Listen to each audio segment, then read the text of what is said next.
Saludos a todos y bienvenidos. En esta ocasión vamos a ver cómo podemos obtener la ubicación de un punto con respecto a una trama puramente rotada, pero ahora con respecto a una trama absoluta. Esta trama de color blanco va a ser la trama absoluta y ahora tenemos una trama relativa que es la trama B de color rojo. Con respecto a esta trama relativa vamos a tener una posición la cual es conocida con respecto a la trama B. Ahora nuestro objetivo es obtener la posición de este punto que se encuentra originalmente con respecto a la trama B que está rotada, ahora con respecto a la trama A que es la trama blanca. Para iniciar con la solución de este problema, lo primero que vamos a poder observar es que este vector posición lo podemos descomponer en cada una de las componentes de la trama rotada, es decir, de la trama roja. Por lo tanto, nosotros podemos representar el vector P de B con cada una de sus componentes. Esto sería igual al vector P de B, su componente en X, P de B, su componente en Y y P de B, su componente en Z.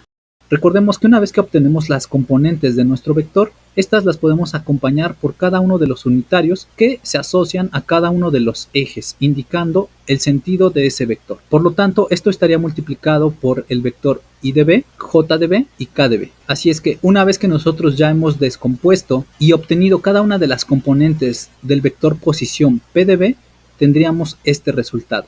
Y a su vez, de forma gráfica, tendríamos cada una de sus componentes ya directamente sobre cada uno de los ejes de la trama roja, la cual se encuentra rotada. Aquí nosotros podemos indicar que la trama roja está rotada en un espacio con respecto a la trama blanca. Y bien, una vez que nosotros ya obtuvimos cada una de las componentes, podemos olvidarnos del vector P de B. Ya que tenemos cada una de las componentes del vector P de B, ahora nuestro objetivo es obtener la ubicación de cada una de estas componentes con respecto a la trama A. Eso nos indicaría la posición de nuestro vector P de B con respecto a la trama A. Por lo tanto, nuevamente lo que nos estaría proporcionando esa orientación o la proyección de cada uno de estos vectores sería nuevamente el producto punto. Por lo tanto, nuevamente tendríamos que analizar cómo se encuentra proyectado el vector o la componente del vector P de B en X sobre el eje X de A, Y de A y Z de A. Posteriormente tendríamos que observar cómo se proyecta la componente del vector P de B en Y, que es esta componente, ahora sobre el eje X de A, Y de A y Z de A. De la misma manera, vamos a observar cómo se proyecta la componente P de B en Z, la componente en Z, sobre el eje X de A, Y de A y Z de A. Por lo tanto, esto lo realizamos por medio del producto punto. Esto nos quedaría de la siguiente manera. Ya teniendo como resultado un vector posición, pero ahora con respecto a A, tendríamos el producto punto de la componente en X de nuestro vector posición originalmente sobre la trama B, que sería P de B, la componente en X, con su vector unitario I de B. Y ahora por medio del producto punto estaríamos observando cómo se proyecta sobre el eje X, es decir, producto punto I de A. De la misma manera vamos a observar cómo se proyecta la componente P de B en X con su unitario I de B, producto punto J de A. Y finalmente cómo se proyecta la componente en X, su vector unitario I de B, producto punto con K de A. De esta misma manera vamos a observar cómo se encuentra ahora proyectado la componente en Y con su unitario J de B. Y ahora buscamos la proyección sobre el eje X de A. Por lo tanto, realizamos un producto punto I de A. De la misma manera, observamos cómo se proyecta P de B, su componente en Y, pero ahora sobre el eje Y, lo que sería el producto punto con J de A. Y finalmente, sobre el eje Z, lo que sería el producto punto con K de A. Para la última columna de esta matriz, estaríamos observando cómo se proyecta la componente en Z del vector P de B con cada uno de los ejes.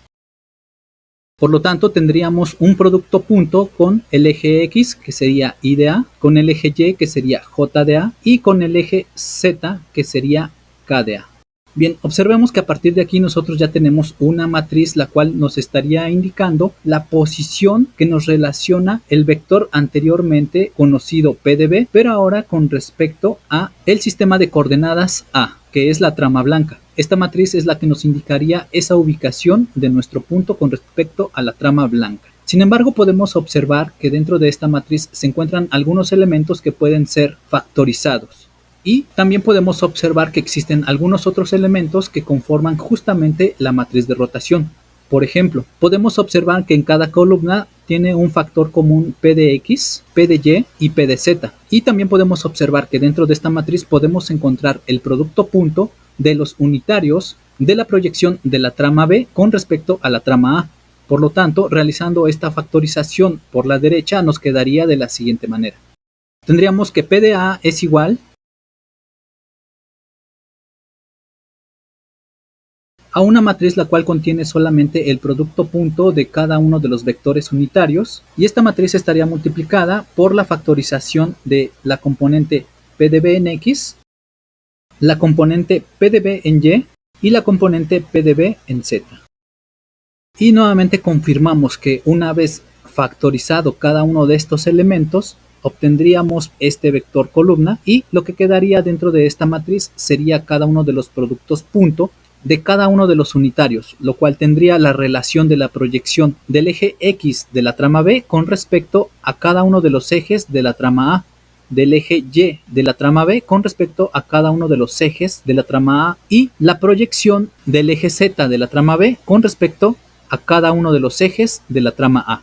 Podemos observar que esta matriz ya la habíamos obtenido anteriormente. Esta matriz es la matriz de rotación en 3 dimensiones. Y podemos observar también que este vector columna que obtenemos aquí con la factorización es justamente el vector posición con respecto a la trama B. Por lo tanto, podemos indicar que para localizar un vector posición con respecto a una trama rotada en relación a una trama absoluta, simplemente lo que tendríamos que realizar es el producto de una matriz de rotación de una trama B con respecto a una trama A con un vector posición con respecto a la trama B. Y bien, finalmente esta operación es la que nos va a relacionar la posición de un vector en una trama rotada con respecto a una trama absoluta, que simplemente es el producto de una matriz de rotación de B con respecto a A por el vector posición con respecto a B. Vamos a realizar un ejemplo. Y bien, vamos a realizar el ejemplo de la ubicación de un punto en una trama rotada. Para esto ya tenemos dos sistemas de coordenadas. El primero es el absoluto, XA, YA y ZA.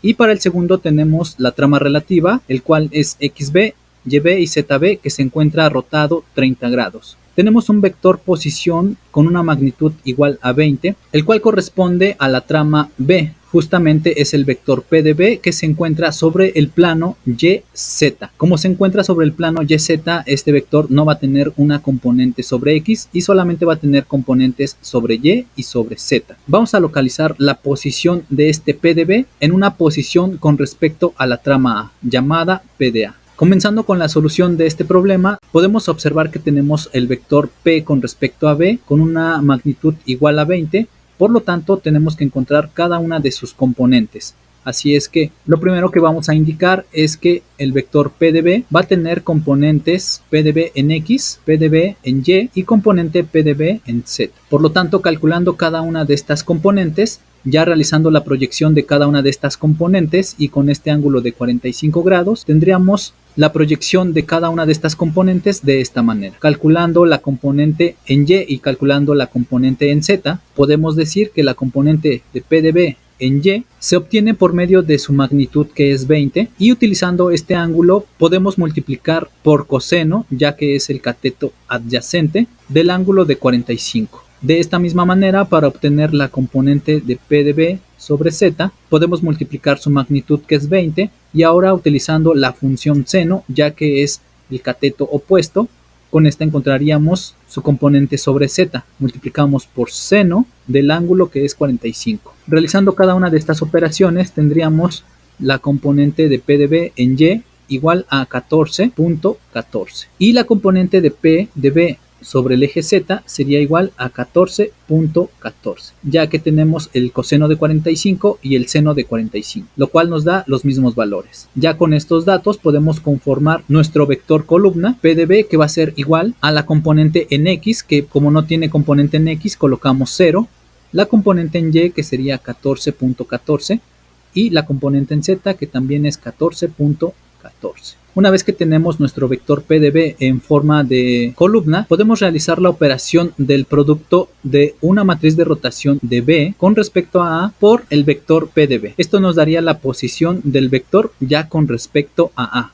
Observemos que como tenemos una rotación sobre el eje Z de 30 grados, nuestra matriz de rotación sería la matriz de rotación sobre Z, y el vector P de B es el que acabamos de calcular. Conformando este producto tendríamos la posición P de A, que va a ser igual a una matriz de rotación de Z, que está conformada por el coseno de teta, seno de teta, 0, menos seno de teta, coseno de teta, 0, 0, 0 y 1. Y nuestro vector posición P de B es 0, 14.14 y 14.14. Ya sustituyendo el ángulo de 30 grados en cada uno de estos cosenos y senos, nos quedaría coseno de 30 menos el seno de 30, seno de 30 y coseno de 30. Ahora, realizando el producto de estas dos matrices y ya multiplicando fila por columna, tendríamos lo siguiente. Coseno de 30 por 0 sería 0, menos seno de 30 por 14.14 tendríamos menos 14.14 por el seno de 30. Posteriormente tendríamos 0 por 14.14 sería 0. Este sería nuestro primer elemento. Para el segundo elemento tendríamos seno de 30 por 0 sería 0, coseno de 30 por 14.14 tendríamos 14.14 por coseno de 30. Y finalmente 0 por 14.14 nos da 0. Para el último elemento tendríamos 0 por 0 da 0, 0 por 14.14 es 0 y 1 por 14.14 nos da 14.14. Esto sería nuestra posición con respecto a la trama A. Y finalmente, resolviendo cada una de estas operaciones, menos 14.14 por el seno de 30, tendríamos menos 7.07. 14.14 por el coseno de 30 es igual a 12.24. Y finalmente tenemos 14.14. Por lo tanto, estas serían las componentes de nuestro vector posición con respecto a A.